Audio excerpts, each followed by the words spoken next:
Então vamos ver o que seria a fração. Então, pelo nome, é algo que é repartido ou dividido. Esse nome traz essa ideia, né? Então, na realidade, o que a gente tem como fração é dividir um inteiro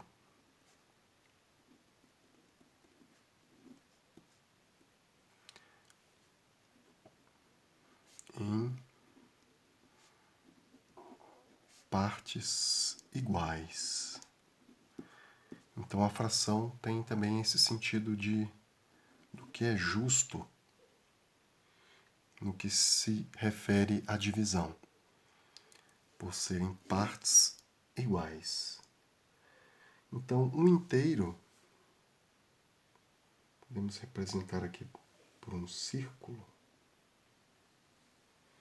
ou pode ser qualquer outra figura geométrica.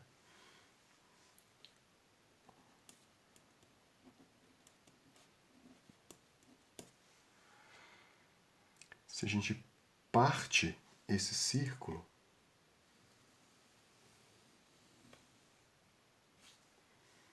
por exemplo, pela metade, cada parte dessa representa a metade de um inteiro. Então, como que a gente representa isso? Então, temos aqui duas partes.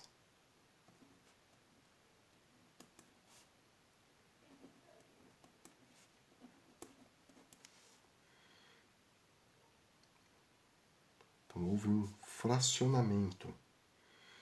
Então, a gente representa isso numericamente como 1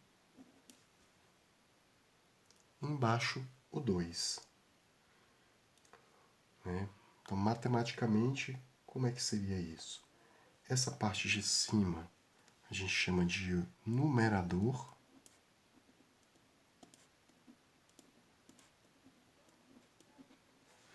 E essa parte de baixo a gente chama de denominador.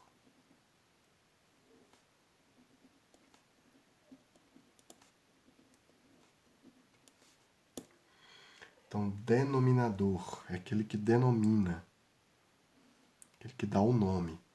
Então, aqui seria 1 meio. O 2 aqui está relacionando justamente o que foi dividido em duas partes.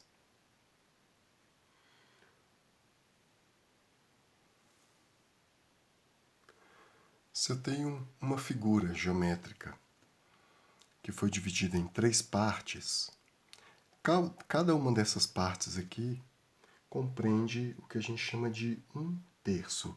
Então, qual a possibilidade aqui? Né? Então, aqui eu posso ter, se eu pegar uma parte dessa aqui, isso corresponde a 1/3. Se eu pegar duas partes, essa e essa, por exemplo, o que está sendo pintado, duas partes. Então, eu tenho 2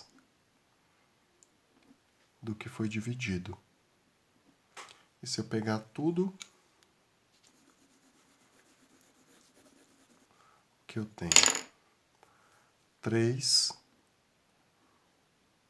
do que foi dividido. 3 partes. Então, essa é a possibilidade. Aqui a gente tem o que dá o nome à fração. Né? Lembra do denominador, o que dá o nome. Então, sempre o número que ficar embaixo é a quantidade de partes que foi dividida a fração. Então, isso aqui a gente chama de 1/3. O terço é que vem de 3. 2/3, 3/3. E também a fração, ela dá um significado também de divisão. Ela tem alguns significados da matemática, e um deles é a divisão, né? Justamente por conta de dividir esse inteiro em partes iguais. Então, 3 dividido por 3, então isso aqui também dá uma noção de um inteiro. Então, se eu pego essas 3 partes aqui que foram divididas iguais e somo, dá um inteiro. Assim como se eu pegar essas 2 partes que foram divididas igualmente e somo, também dá um inteiro. Seguindo com um exemplo, se eu pegar uma figura geométrica e dividir ela em 4 partes iguais, cada uma dessas partes vai corresponder a 1/4. Então, cada uma dessas partes aqui é uma parte de 4. Se eu pegar 2 partes, 1/4 com 1/4, eu tenho 2/4. Mas perceba, olhando aqui para essa figura geométrica, que é um círculo, esses 2/4 aqui, ó,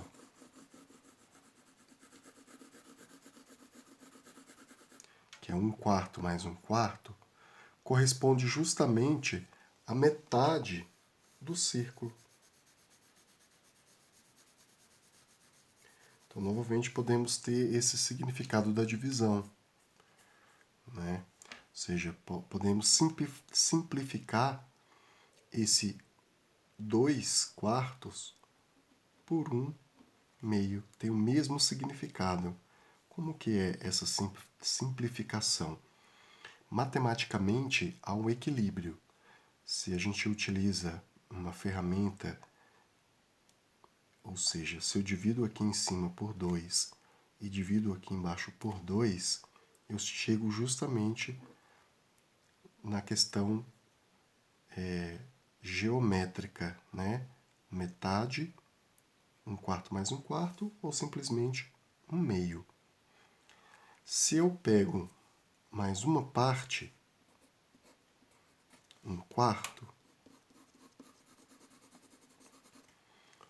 que eu tenho 1/4 mais 1/4 mais 1/4. Então, eu tenho 3 partes do que foi dividido.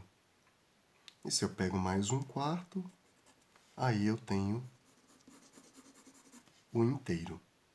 Então, aqui também a gente vê a soma de fração, né?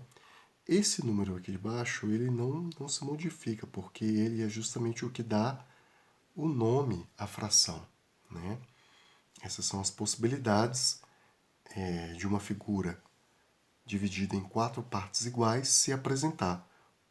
Uma parte é 1/4, 2 partes 2/4 ou 1/2, 3 partes é 3/4 e 4 partes é 1/2, no caso da figura que foi dividida em 4 partes. Então, aqui também podemos usar a questão da simplificação. Divido pelo mesmo número em cima, embaixo. 4 dividido por 4 que dá 1. 4 dividido por 4 também que dá 1. Então, isso aqui também é 1/2. Então, essas são as equivalências das partes da fração. Uma figura geométrica dividida em 10 partes iguais, ou podemos pensar, por exemplo, em uma pizza, onde a gente quer dividir ela em 10 partes para ser distribuída para 10 pessoas, ou 5 pessoas, cada uma recebendo 2 partes, ou dividindo a pizza em 5. Então, vê que a fração ela tem várias possibilidades. Então, por exemplo, uma parte dessa aqui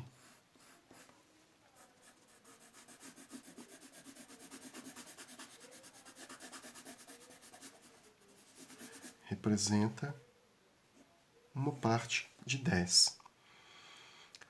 E esse tipo de fração é bem especial, que agora a gente chama de 1/10.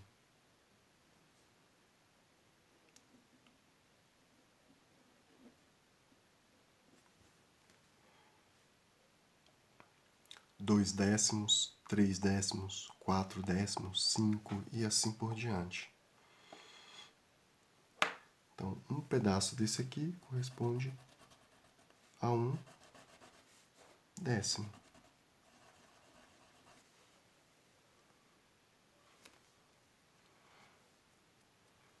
E se a gente juntar todos eles, a gente vai ter o quê? 1/, que corresponde a 10/10 ou 1/.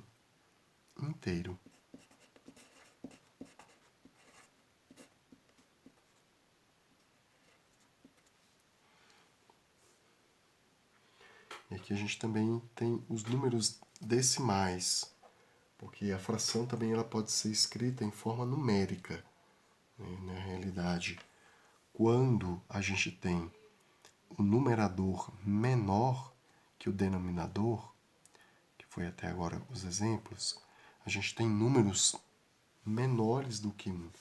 Ou seja, entre 0 e 1, por exemplo, o meio do caminho aqui entre 0 e 1, a metade exata, é justamente o meio, ou seja, 0,5. Ué, mas 0,5, como é que eu posso representar essa fração? Então lembra que a metade é meio. Então 0,5 pode ser representado por 1 meio. E cada um desses números aqui também. Por exemplo, 1/10 ou 1/10, na realidade, corresponde a 0,1. Então é um número que está imediatamente logo depois do zero. Né? Poderíamos marcar aqui, por exemplo, 0,1. Né? E por exemplo, aqui o 9/10 seria um número que estaria bem pertinho aqui, seria 0,9. Está bem próximo do 1.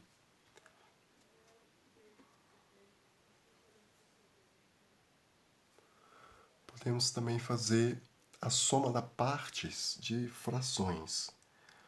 Então, representando aqui esse 1 inteiro, que foi dividido em 9 partes, e esse 1 inteiro também, que foi dividido em 9 partes. Por exemplo, uma barra de chocolate dividida em 9 pedaços. Né? Então, se eu consumo esse 1 inteiro totalmente, onde eu represento aqui pintando, eu peguei esse inteiro e mais 2 partes desse outro, como que eu represento isso? Né? Bem, esse aqui foi dividido por 9 e eu peguei as 9 partes. E esse aqui, esse também foi dividido por 9 e eu peguei 2 partes. Então a gente conserva o 9, que é o que dá o nome à fração, o nono, e soma os numeradores. Então 9 mais 2, 11. Então isso representa justamente 11 partes que foram pegadas de 9. Só que isso só é possível quando eu pego uma segunda figura, porque uma figura só, sendo dividida em 9 pedaços, eu posso pegar no máximo 9. Então, as 2 partes que foram acrescentadas vieram de uma outra figura.